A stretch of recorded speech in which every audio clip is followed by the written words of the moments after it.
So welcome to our Global Health Tuesday webinar, What to Expect from COP26, Why the UN Climate Talks Impact Everyone. My name is Jonathan Patz, and I'm the director of the Global Health Institute here at UW-Madison, and I'm the moderator for this evening's panel. I've also worked on climate change for more than a quarter of a century. So I guess I must have started at age 15, right? Colleagues at UW-Madison and across the world are invited to this distinguished webinar to speak at our Global Health Tuesday seminar series.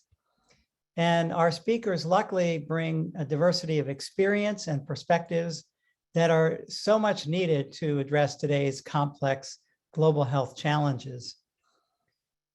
Before we dive into tonight's important webinar, I just want to remind everyone that this week, this Thursday and Friday, it is Fill the Hill. And if any of you don't know what that means, it's an annual UW-Madison fundraiser that brings a flock of flamingos to Bascom Hill. And every gift that you make to GHI will add a bird to our flock and will help us advance health for all, people, animals, and the planet. So please think about donating so we can fly higher and accomplish more things.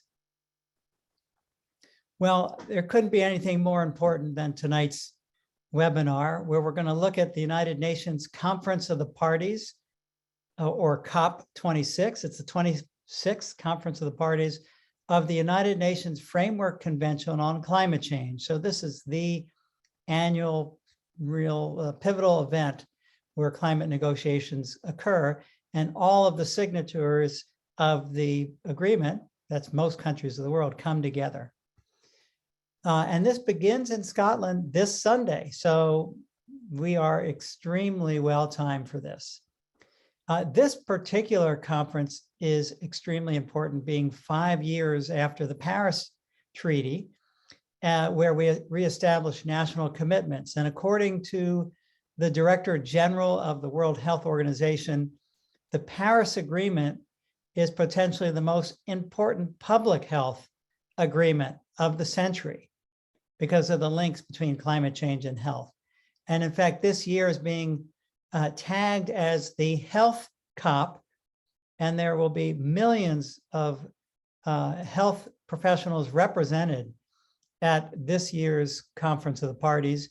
And in fact, we're sending over one of our very smart graduate students who's on the panel, Nova Tebi.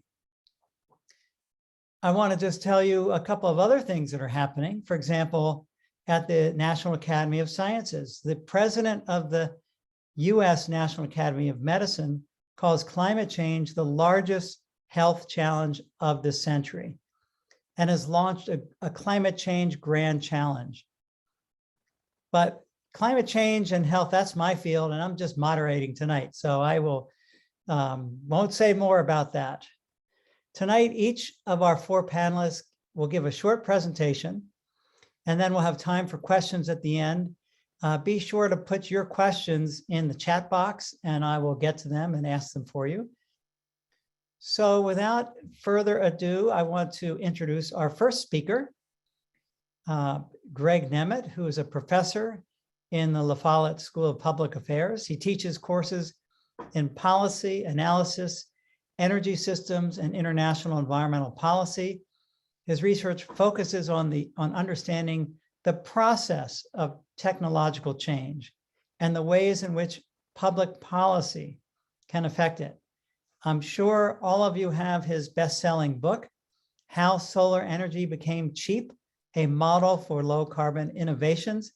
It's probably one of the most important books in this area that's been recently published. And he's also a lead author on the latest 6th assessment report of the UN Intergovernmental Panel on Climate Change.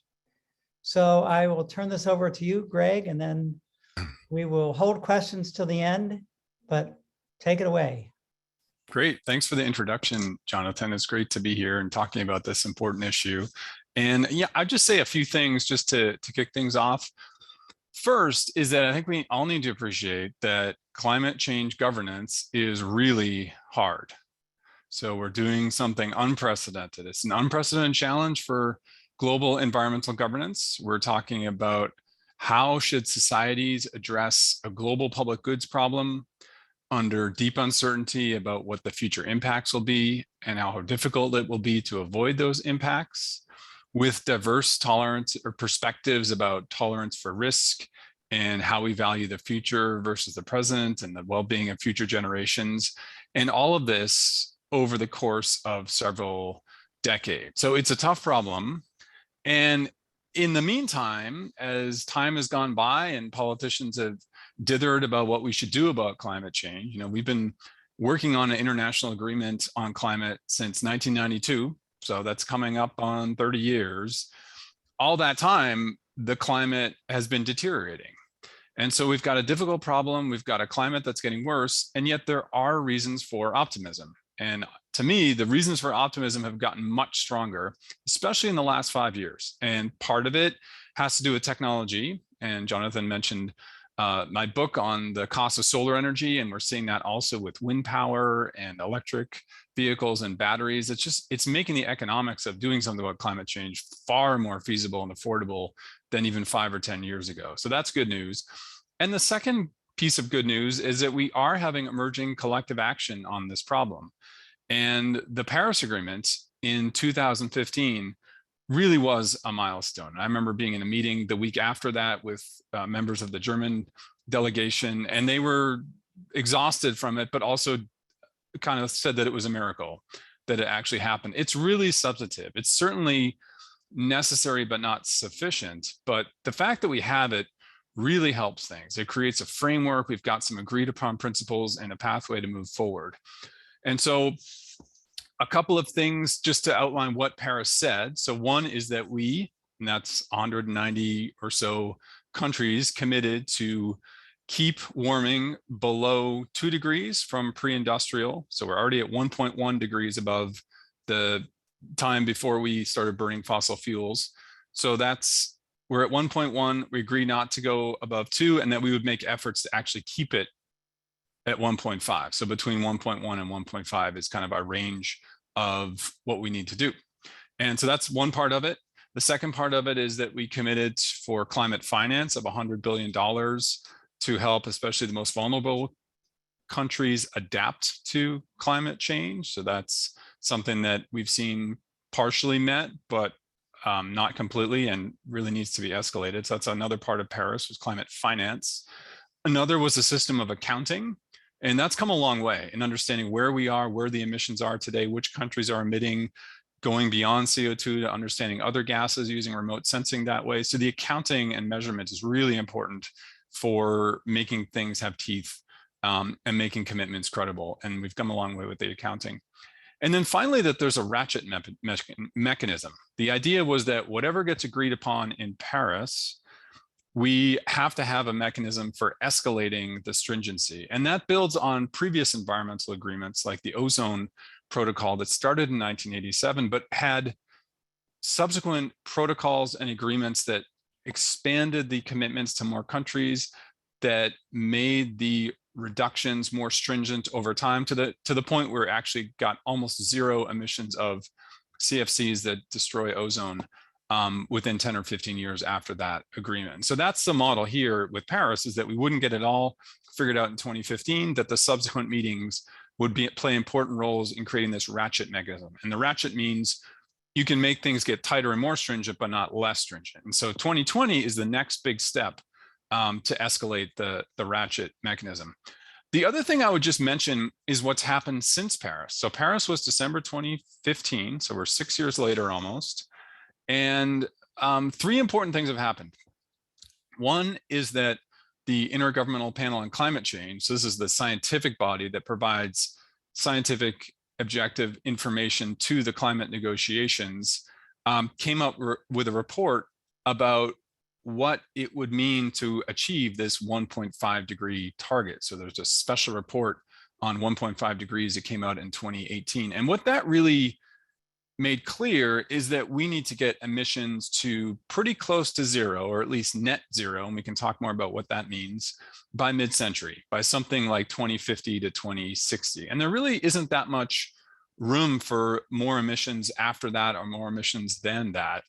And so that has played an important role. And since then, we've seen many countries, like about 2/3 of global emitters, have committed to net zero targets by mid-century. So that's been a big step. The second big step is what I talked about with technology. So the costs of solar and batteries and wind power have come down by 90% in the last 10 years.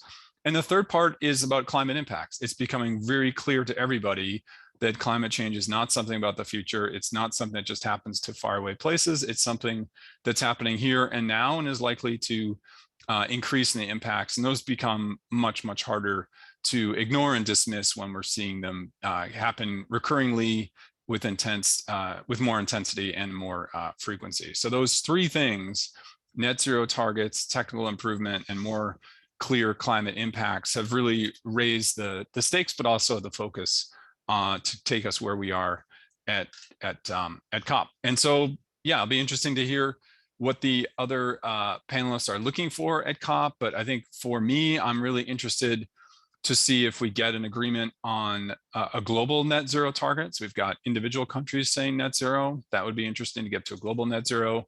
What we do about climate finance. So this is the flow of funds from developed countries to developing countries to adapt and change their economies to make them more resilient. Whether we see updated national plans for 2030 that reflect this increased urgency and reflect net zero. And then generally see a shift away from long-term targets to near-term plans and policy.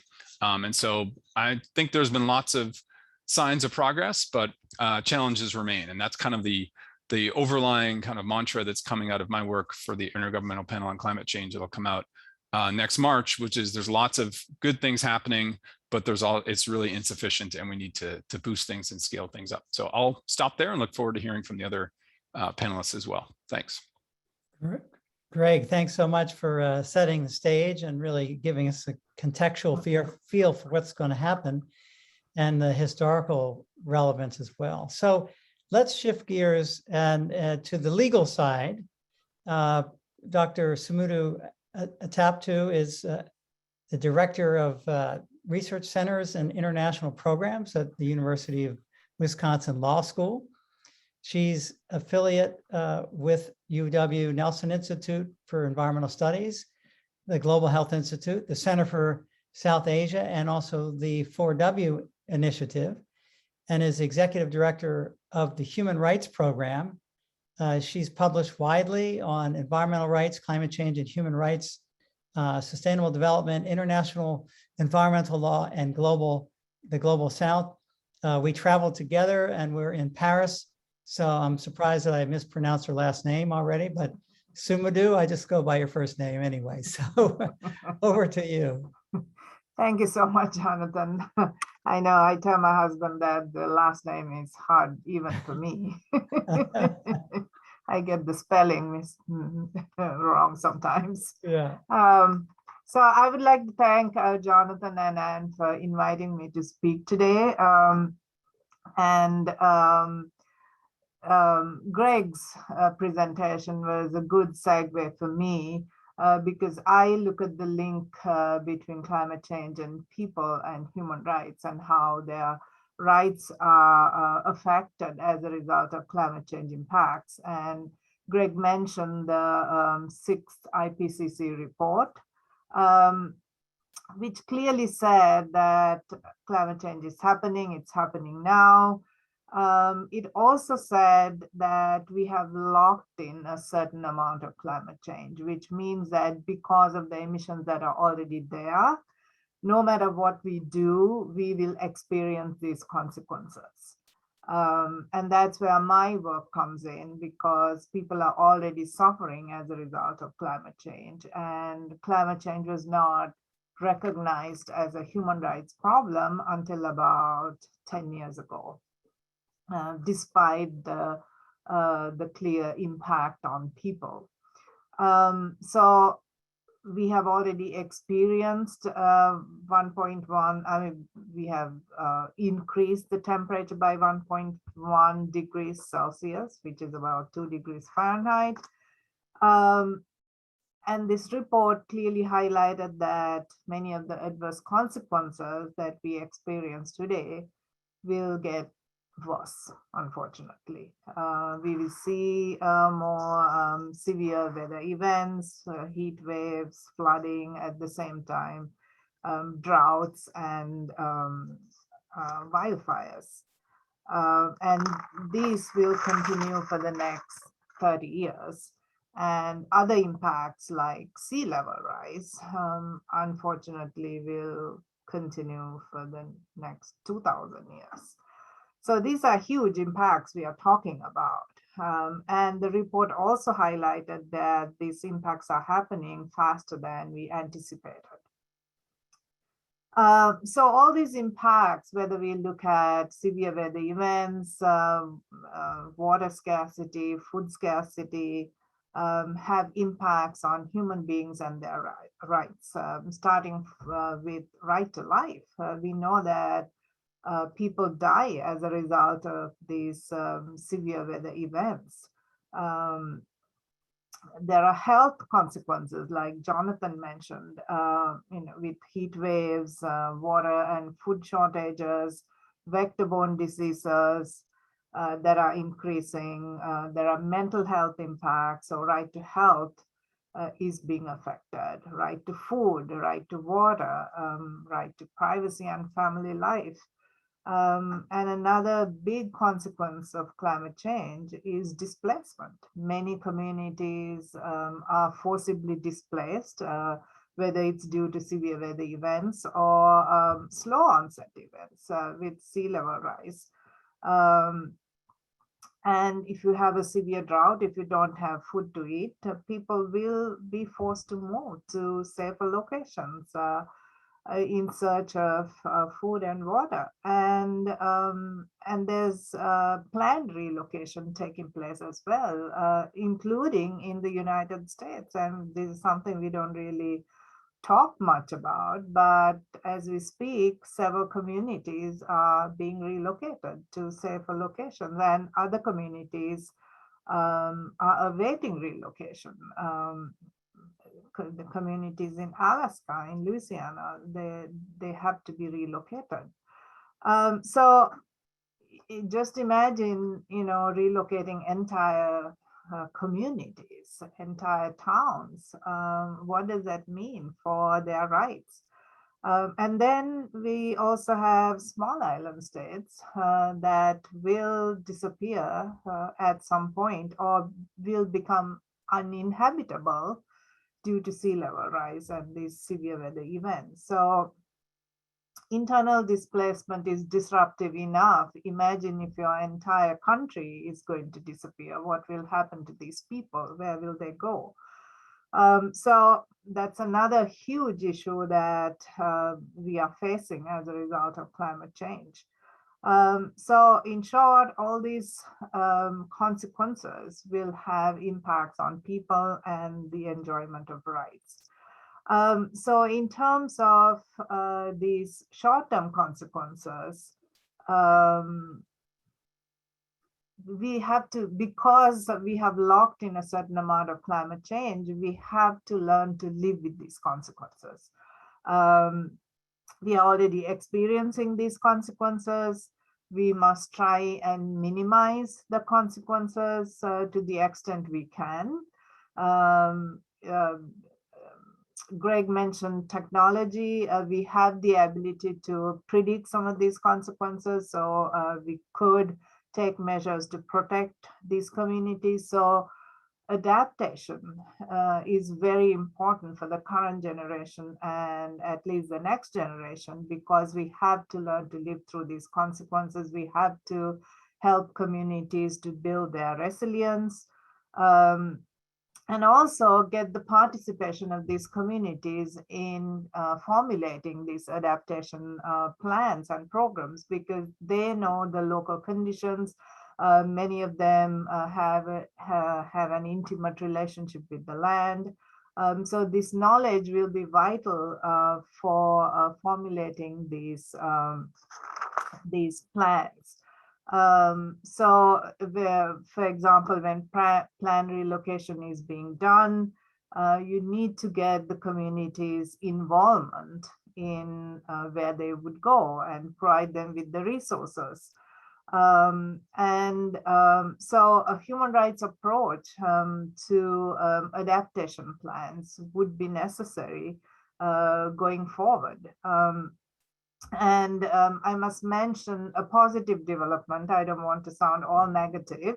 A positive development that the UN Human Rights Council adopted a resolution recognizing for the very first time a human right to a healthy environment, a safe, clean, healthy, sustainable environment. And I think this is a very important step forward in the fight on climate change, because it recognizes the link with climate change, that climate change poses a huge barrier to the enjoyment of rights. So I think this will be a very important tool in the hands of NGOs and other victims going forward. So I will stop there in terms of the conference itself. I hope that human rights will play an important role in the negotiations. The signs are that it won't, but I'm hopeful. So let's see what happens. I'll stop there. Thank you. Great, Sumudu, thank you so much. So you've heard a little bit on health from me. You've heard the energy policy and the contextual framing from Greg, and now the human rights equity component.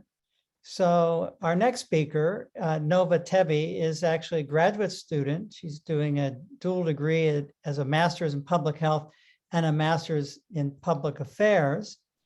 And she is going to put all of those together, or at least she's been working in that space between energy policy, health, and equity.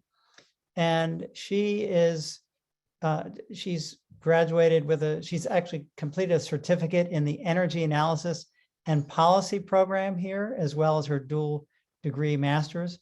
She currently works with me at the intersection of climate change, health, equity, and policy, and helped with the governor's task force on climate change. And she also helped write policy briefs for the Global Climate and Health Alliance and the World Health Organization, and just submitted something for the Consortium of Universities for Global Health related to 7 countries' policies that she's going to be talking about. She's interested in energy justice, just transition, health co-benefits, community-based research, and community ownership. Over to you, Nova, and she's heading to COP26 for all of us. Take it away, Nova. Thanks, Jonathan, for that kind introduction. Hello, my name is Nova Tebi. I use she, her pronouns. As Jonathan said, I am a graduate student here at University of Wisconsin-Madison, looking at climate change policies that are rooted in health and equity. And I first just want to acknowledge that, I am a white cis woman who has had a lot of privilege in my life, including the education I'm currently getting.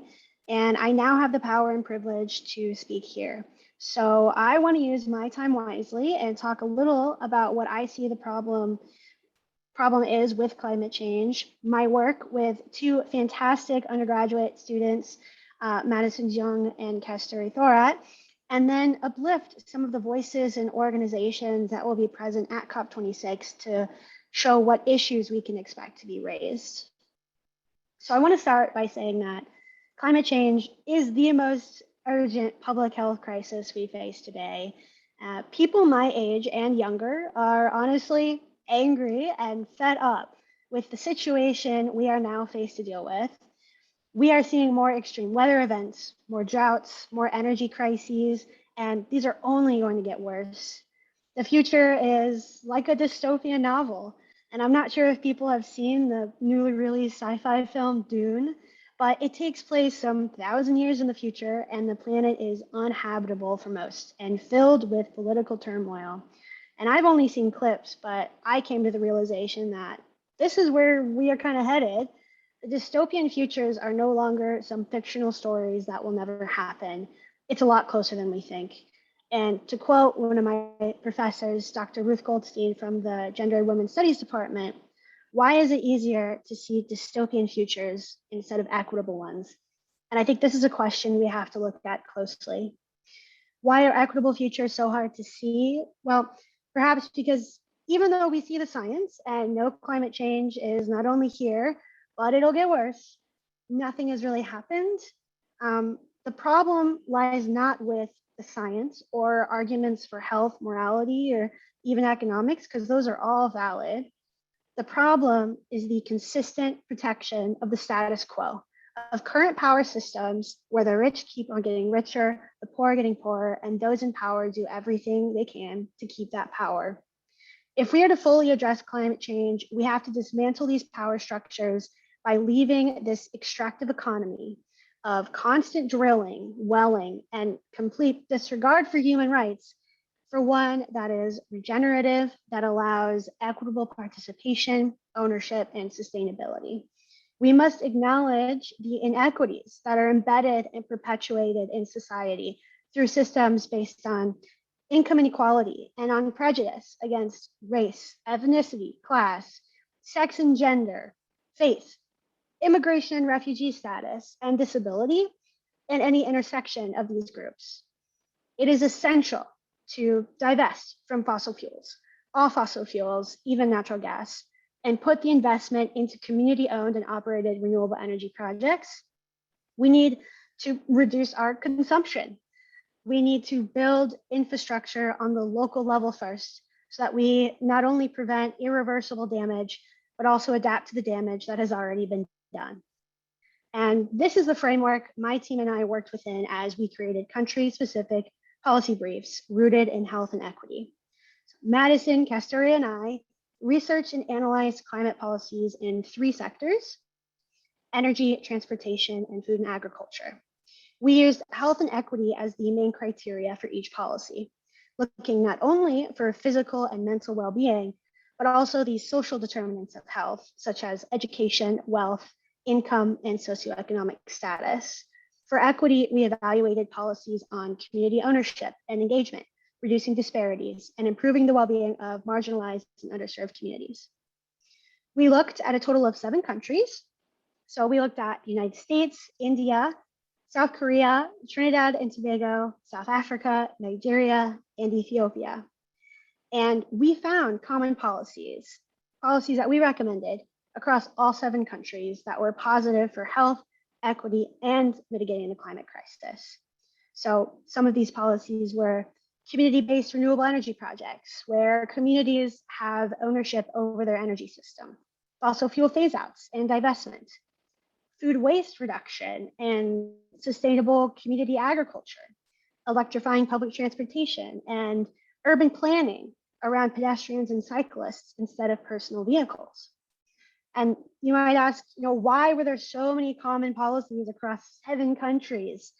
And I would argue it's because the power systems that consistently damage health and ignore equity are not just problems in individual countries, but globally. It is a global issue that will only continue unless fundamental system change occurs around the world. I also want to emphasize that these policies are not brand new. Rather, these policies have been advocated for and demanded from local communities and organizations, but have largely been ignored. So this brings us to COP26, an important conference for international action on the climate crisis. But instead of talking what I think political leaders might do or will do, I wanted to highlight voices and organizations that have been fighting for an equitable future and who will be at COP26. First, I want to mention there will be several protests happening during COP26, one being from Fridays for Future, a youth climate movement funded by Greta Thunberg. And this movement just has, 3 simple demands.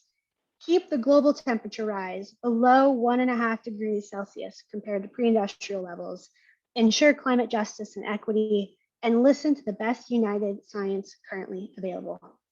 They have continued to keep leaders at the top accountable to their inaction.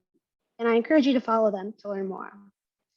The African Youth Initiative on Climate Change is a youth-led movement that aims to build capacity and strong partnerships among African youth so they can understand the urgency of the climate crisis and take action. And this was initially conceived in 2006 in Nairobi, Kenya, ahead of COP12. And they still continue to advocate today and educate on the climate crisis. Finally, the COP26 Coalition is a UK-based civil society coalition of groups and individuals mobilizing around climate justice. And its members include environment and development NGOs, trade unions, grassroots community campaigns, faith groups, youth groups, migrant and racial justice networks. And they demand no more fossil fuels, no more net zero, and no more false solutions, starting the just transition now, and reparations and redistribution to Indigenous communities in the global South. And again, I also encourage you to learn more about them. And this is all to emphasize the importance of local voices and organizations when mitigating the climate crisis. And I want to end by quoting my very good friend and colleague, Mary Kay O'Leary, who says, "We must be hard on systems and soft on people." And with that, thank you. Wow, Nova, thank you so much. It's people like you that make us happy and proud to be professors at the university when we have students like you. And thank you for representing us, the university at the meeting. Wow. So our final speaker, and then we'll go into Q&A, is Tequila Chongalpa, who is the founder and director of the LOCA Initiative, a capacity building and outreach platform at UW-Madison in the Center for Healthy Minds.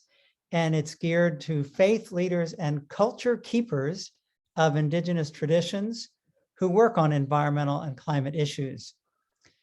In 2009, Tequila founded and led the World Wildlife Foundation Sacred Earth Project, a 5-year pilot program that built partnerships with faith leaders and religious institutions toward conservation in the Amazon, East Africa, the Himalayas, the Mekong Delta, and in the United States. And for that, she received a prestigious Yale McCluskey Award in 2014. So without further ado, Tequila, you're our last speaker, and then we'll go to questions. Thank you, Jonathan.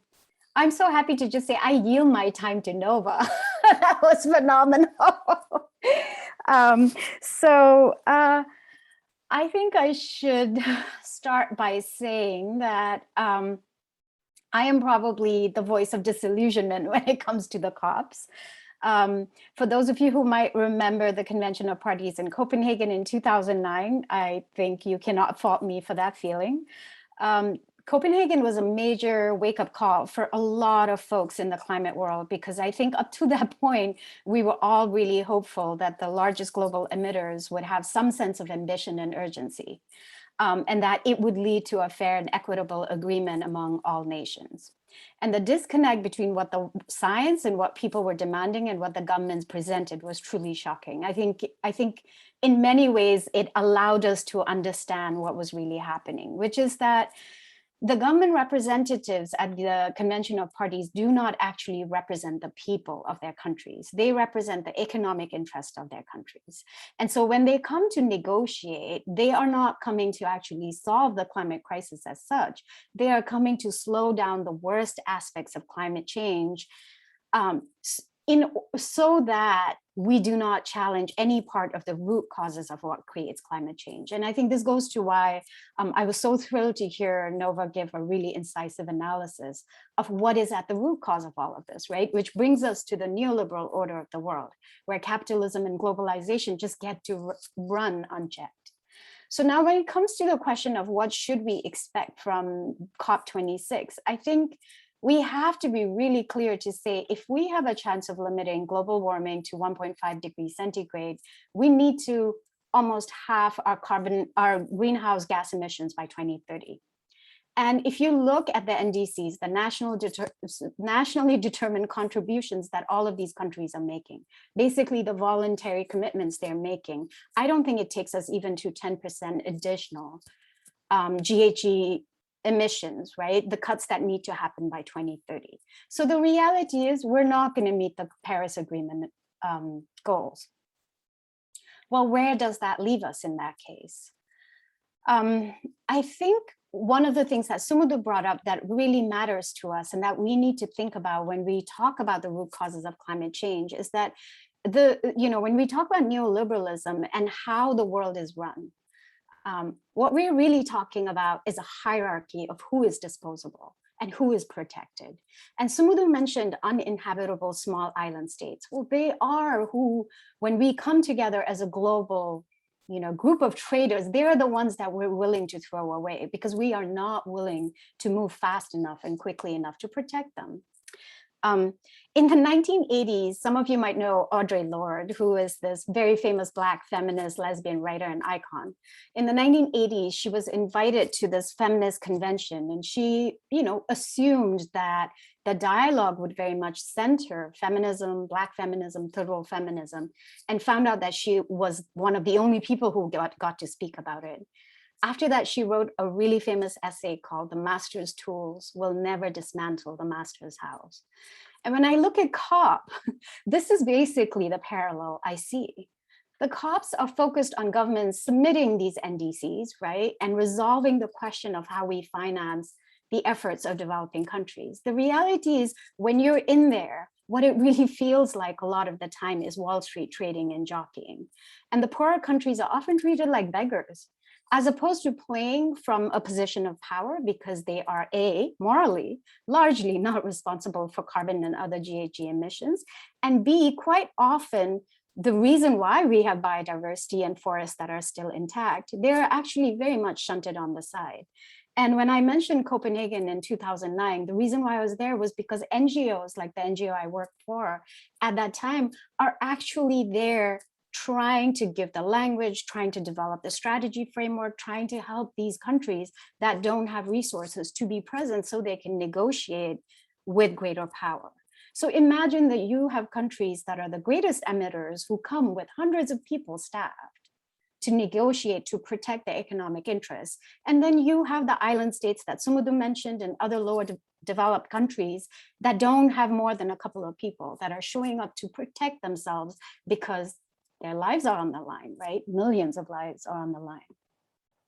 I think this is why we have to take a step back when we talk about conventional parties, when we talk about these large scale international agreements that are happening around climate change, in particular happening around markets as solutions, is that we have to think about climate justice as the lens. And when I talk about climate justice, I don't mean just reparations or even land back. We have to get to the fact that capitalism and neoliberalism as a whole is incompatible with thriving biodiversity, with a stable climate, and with equitable human societies. Expecting the conventional parties to be the vehicle to solve that is like expecting the master's tools, right? To basically do what Audre Lorde mentioned. So who does that work? And I think this is why it's so great to listen to Nova, because it's us, we do that work. One of the things that's really unfair though, is that we keep turning to the youth to solve the problem. I can say personally in 2009, that was very much a wake-up call for me. It's why I stopped working in the field of pure field conservation management, which was what I was doing at that time, and decided to begin working with faith leaders and religious institutions around the world on climate and environmental solutions. The organization that John mentioned, which I run, has a very simple vision, which is that inner community and planetary resilience are interdependent. We cannot achieve any one of these goals without working on the other two. And so when we talk about climate action, when we talk about climate justice, we have to find ways where we are expanding who represents us. It cannot just be that we rely on corporations or governments to represent us. Greg mentioned the importance of emerging collective action. Without the climate marches that took place, without Fridays for Future, without the Faiths for Justice programs, we would not have had the Paris Agreement, right? We would not have the agreements and made the progress we've We've come so far, even though they are not what we want them to be. I think it's worth mentioning too, that we have allies everywhere that we do not count. So, you know, one of the things that was really fascinating to me is how few climate leaders know that all last three popes, not just Pope Francis, Pope Benedict, Pope John Paul II, actually spoke about and believed in climate science, actively spoke about it. The Vatican gleefully declared themselves as a carbon neutral nation state, I think in the early 2000s. When you think about fossil fuel and divestment that's taking place as a global movement right now, 1/3 of fossil fuel divestments is being run by faith institutions. And so we have allies everywhere. The COPs cannot be the only milestone. They cannot be the only strategy. We need more tools. We need more systemic change solutions, and we need more solution leaders. And so my appeal to everyone when we talk about COP is we need to think beyond it. We need to anticipate and create the conditions for evolution. Something that gives me a lot of hope, I come from Tibetan origin, from the Himalayas, and something that gives me a lot of hope is it turns out that probably the fastest genetic mutation that's happened in human beings in the last 3,000 years is actually this genetic mutation for Tibetans to be able to increase blood oxygen content so that we can survive in higher altitudes. And so it seems to me that if we can evolve genetically in that way, we can actually evolve collectively in a way so that we solve the climate crisis and don't have as many throwaway people and throwaway species as we do right now. Thank you. Wow, Tequila, very, very insightful and provocative. So I want to ask a question it's directed to you and to Greg, that, you know, the fact that the COP is, you know, can't be the only game in town. And you mentioned, Tequila, that, you know, our current system of capitalism and neoliberalism are incompatible with progress, really, if we want to make progress. So to the extent that the Conference of the Parties is the world's convening institution and venue right now, and considering that we are, you know, Copenhagen also taught us that we live in this sea of disinformation and social media, and that brought down Copenhagen with the storm in the teacup and the emails and from scientists and things like that. You know, where is the sweet spot where we don't totally throw away the baby with the bathwater and build on 26 years of international agreements, recognizing that these other places and other leaders and other alliances are where more action may happen? Where do we try to make the best of all worlds to move forward? Greg, I'll start with you, and then Tequila, you guys have an arm wrestling match.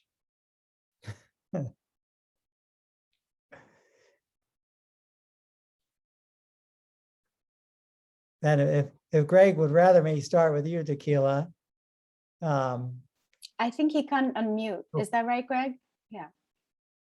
Oh. I mean, and Greg, this gets to, you know, what would success look like? What would what, in your view, what would moving forward really look like? Oh, cool. Thanks. Sorry about that. I couldn't unmute. Well, I think that was the big insight that led to the Paris Agreement actually being agreed upon and not just being a failure like Copenhagen. So the idea behind Paris, before Paris, was that it would not be a top-down process. It would be each country coming up with its own plan about how much contribution it would do, how much emissions reductions it would do. And that's the this hybrid we have today, which is this acknowledgement that we need top-down, some coordination, some agreement, some shared expectations, shared targets, but bottom up, that each country, it's up to each country how much they're going to do and what they're going to do. And over time, we need those to align so that the bottom-up plans are aligned with the top-down targets. And that's the gap that we have today. That's sometimes called the emissions gap. But that's a big difference from Copenhagen and the Kyoto Protocol and other environmental agreements where there was targets that were agreed upon and everyone had to be held to them. And now it's all voluntary. So each country submits its nationally determined contribution, and every 5 years it needs to be more stringent to get aligned with the overall target. So I think that is happening. It's this bottom-up country specific plans, and then the top down, which is the 2 degrees, 1.5, 100 billion, and the accounting. Thanks, Ray. And Tequila, before we go back to you, I just want to remind people to go ahead and put questions in the chat, and I'll try to ask them if you go ahead and do that. Back to you, Tequila. I mean, I have two thoughts. First of all, I do want to say, I feel like I'm the dissenting voice, and I don't mean to be. I do think that there is enormous value in having conventional parties take place where even, let's say, poorer countries are actually heard and they are able to coalesce together, right, to negotiate together and so on. It's incredibly important. I think one of my big concerns, and being in the work, being in this area of inner community and planetary resilience, one of the things I see is the panic and the eco-anxiety and the climate distress that people experience because of these unrealistic expectations around what COP will produce. And I think we do ourselves in the climate science and climate solutions world not acknowledging that actually this is going to fail when we go in, so that we can have much more realistic expectations about what can happen. And I think honestly, so there is less posturing that takes place. And for those of us who are in the US, just look at what's happening domestically. The idea that we then get to show up and posture as a climate leader globally is there is a cognitive dissonance, right, happening over there. Regardless of what our climate scientists say, at the end of the day, the delegation that goes out there doesn't necessarily represent what the clamoring that we scientists have about the change that needs to happen. So I think acknowledging the chances of failure honestly and openly is actually really healthy and is really needed for us as a community so that we can actually take care of the youth. Because the eco-anxiety and the climate grief and distress I'm talking about is particularly acute among the youth. B, we can actually start talking about, and this, I don't mean to bring up Jem Bendel, but I mean, this really makes me think about, how we have created this bifurcation in the movement between, adaptation and then mitigation as two opposing and sort of competitive streams, when actually both things need to happen. And so even while we are talking about mitigation and fighting for mitigation and showing up for the COPs, we have to be equally protecting the people that Sumudu mentioned, right? All the vulnerable people, the most vulnerable people who are least responsible for these problems. And that, I think, is still at such a cerebral kind of negotiation level as opposed to at a practical level. Our societies need to redesign. I'm just going to say one thing and stop there. I'm sorry. I once saw a tweet by this climate scientist, and she said, we need to think like the musk ox. We need to be matriarchal, we need to be herd-like, and we need to surround our young and our vulnerable when it comes to climate change. And honestly, that has stayed with me ever since. Wow. So speaking of that, let me go to our youngest panelist and ask her this question. How can we use this Conference of the Parties, COP26, to really stimulate action on climate change, whether or not the conference is viewed as a success or a failure? Yeah, well, I agree with a lot what Tequila said there. And I appreciate this question because I am also a bit cynical of COP, even if I'm going. But I'm cynical of what will actually happen. From my point of view, Paris was big, but it doesn't seem like it's really done much. I mean, if we look at the US and their updated NDC, they went from a 28% emissions reductions to a 50%. And that was hailed as like, oh, that's such a great accomplishment. And I look at it and I was like, that's it? That's all you got? And I think we can do more. I think we can do better. And so I think the real initiative here is on the local organizations, local communities who are really pushing the agenda at COP.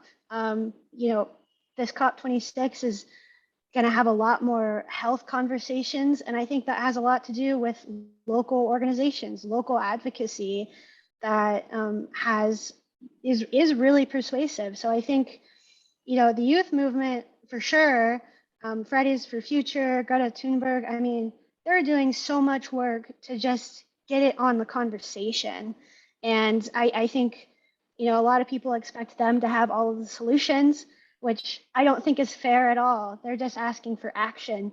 And hopefully COP does some action, but I'm not sure how much. Okay. Sumudu. Sorry, Jonathan, could I just add something Yeah, go ahead. to the earlier conversation? Yes, and then I'm the going to ask you re- another question. Go ahead. Sorry, the reason why we had to go for, and I'm speaking as a lawyer, the reason why the international community had to go for this bottom-up approach when it came to these voluntary commitments is to get countries like China and India on board, because under the Kyoto Protocol, only industrialized countries had emission reduction obligations. And that became a problem when you know, China overtook the US. And the only way that we could get everybody on board was to go for voluntary commitments. And that actually started at Copenhagen. Although it's considered as a huge failure and all that, the foundation for that was laid at Copenhagen. And it's problematic when states, you know, make voluntary commitments, because you cannot really hold them accountable. So as a lawyer, I mean, I think Paris Agreement was a success because it was able to get everybody on board and have some binding commitments. But the fact that the commitments themselves are voluntary means that you cannot really hold them accountable. And that's exactly what's happening. Because states are doing whatever they want with them, although they have to account for them. At COP, it's really hard legally to hold them accountable. Sorry, I'll stop there. That's good, but you have a question in the chat, and then I'm going to ask a second one for other people to be thinking about. So this is from Jessica Leclerc. Sumudu, how is the rights of nature legal framework, along with concepts of interspecies equity and multi-species justice, influencing COP26? And then for others to be thinking about, this is from Jenna Stolt.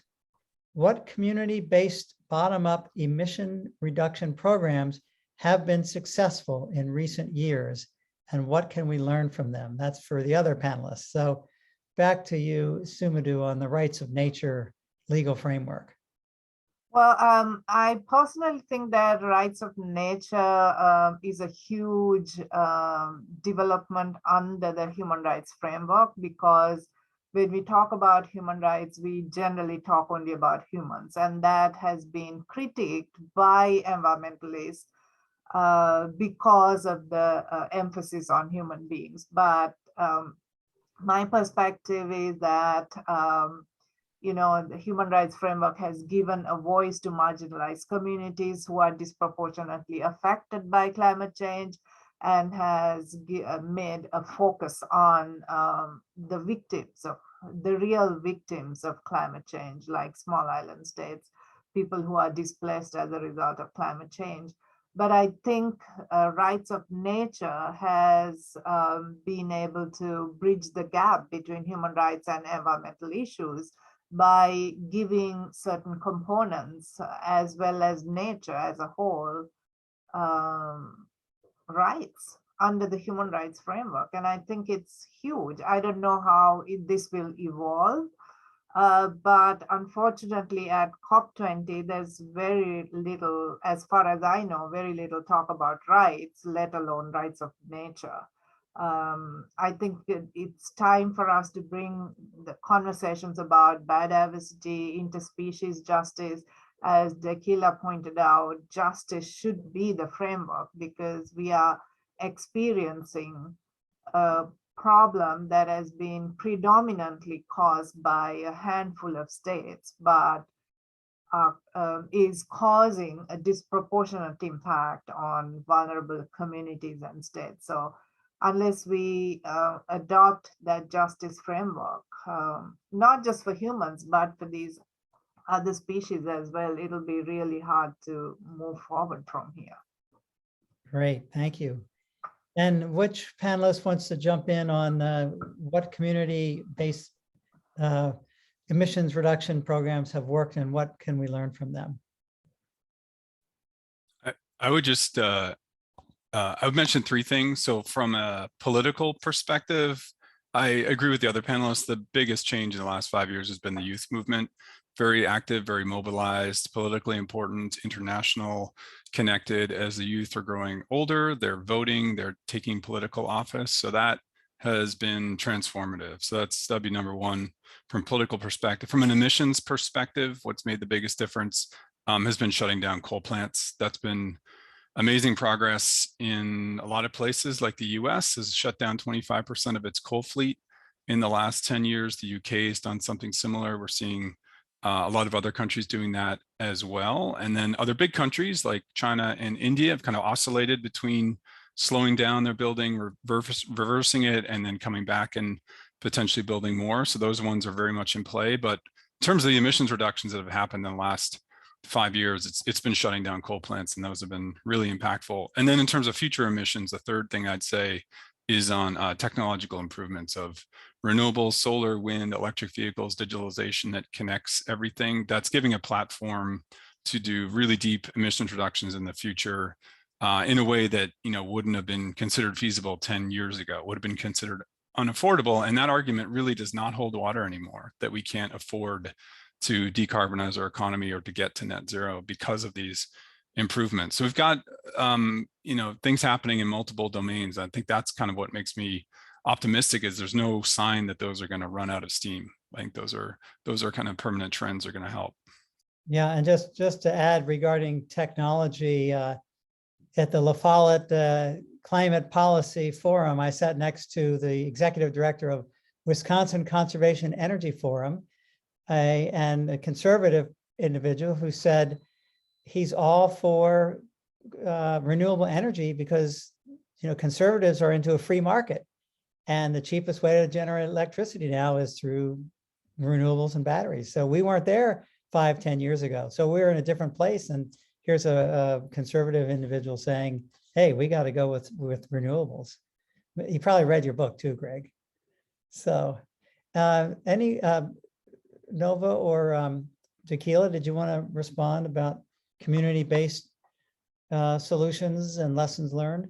Sure. I think I just, Greg brought up optimism. And I think one of the things that actually makes me really optimistic is to see community-based, community-driven solutions that actually address multiple problems. Because I think one of the, just like climate justice is the lens we need to look at these issues through, we also need to look at it through intersectionality, right? Because when you're talking about vulnerable populations, it cannot just be race, or it cannot just be gender, it cannot just be sex preference. We have to stack them all up and see who ends up being vulnerable. And so for me, one of the movements that I find particularly inspiring has been urban gardening as resistance across the US, particularly led by Black communities, where they are addressing everything from food insecurity to, engaging the elder generation, to all kinds of environmental, sort of education programs, to also then addressing carbon emissions. And I think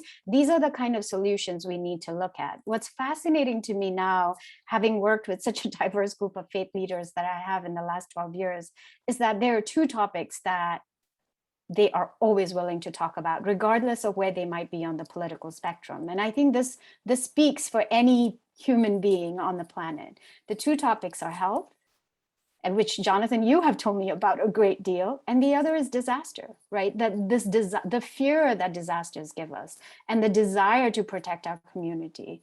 And so I think we have ways in when we think about climate solutions that are community oriented and designed for community, where we can actually engage a much larger group than who we think of as carbon, science believers and deniers.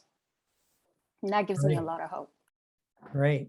So we're actually at 5:30, and this is such a great conversation. We might prolong it another 3 or 4 minutes, but I don't want to go too much beyond that. Nova, did you want to say anything on that last one, or should I go to another question? I would just mention that community-based renewable energy projects like community solar or ownership over wind farms, that's not a new concept here in the US and India and other countries. They're just not really heavily invested in, and they're not used widely. So they're here, we just need to up the investment for sure. Great. So I want to talk, we are in the United States right now, and the US is a big player. Historically, we're the #1 most responsible for greenhouse gas emissions over an aggregate of 50 years or more. China now, of course, is, year to year right now, they are the #1 emitter. Greg, and you're in the IPCC as a US author. What's the US role? I mean, this is, we pulled out in our last administration, now we're back in, and we're at the verge of maybe passing huge legislation in Congress. I'm at the edge of my seat right now. 100 National Academy of Medicine members sent a letter to Congress just today, and we're all just hoping that there's some movement on climate change legislation. But going back to, Biden is leaving for Scotland on Thursday. And when are you leaving? You're going the second week, Nova. Anyway, Biden is leaving on Thursday. So what's the US role and how critical is it? The US plays a critical role. It's a big emitter, and it's also involved in so many other kind of international organizations. So to do this conference without the US, which probably would have been the case a year or two ago, that would be much worse. But also, the US is not in a position to be a real leader on this. It's probably in a position to work from behind, like be doing negotiations with India and China and other important countries, and try to build support, build a coalition for doing something, some announcement or some agreement within the COP26, but we just don't have the credibility because of the last 4 years, including this past year, where we've so far failed to pass substantial climate legislation. So I think we're in a position where we need to be using what we have, which is a lot of institutional capacity, which is some goodwill, but not a lot of credibility on climate change itself, to be working behind the scenes and come up with agreement and hopefully give others credit for it. I really think that's what made the Paris Agreement succeed. I spent time in Germany, in France, in China, and in the US that year right after the agreement was signed. And everywhere I went, people were talking about how they were the ones that were crucial in making it happen. The French, because they hosted it, the Germans, because they worked with the French before the conference, the US, because they had worked with the Chinese, because they came on board, and India, because they were kind of the most important of all of the countries for a variety of impacts on climate. And so every one of them felt like they were critical in making it succeed. And I really think that's what we need this next time, is to have maybe new countries come up and play an important role. And so if the US can kind of engender that kind of environment where lots of different parties can take credit for whatever agreements come out of this next couple of weeks, I think that's probably the best role for the US. Right. Greg, you're reminding me that Sumudu and I were in Paris in 2015, and we had a live broadcast back to UW. I think that Sumudu and I take some credit for the success of Paris. And that also reminds me, I work so closely with Nova, who's been writing all these policy briefs with me. and she's heading over to the public health side event of WHO and into the blue zone. But I forgot to mention that, in fact, Sumudu is heading over this week for a human rights climate change event. So I forgot to mention that, Sumudu, that you're heading over there. So tell us about how you're going to realistically and deservedly take credit for success at this meeting.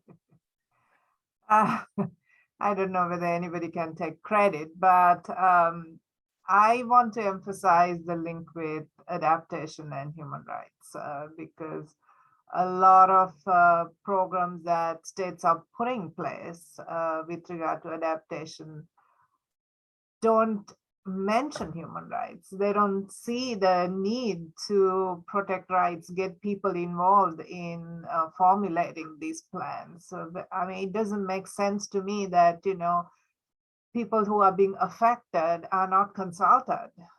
So I want to emphasize that link. And as Dekila pointed out, you know, there has always been this tension between mitigation versus adaptation.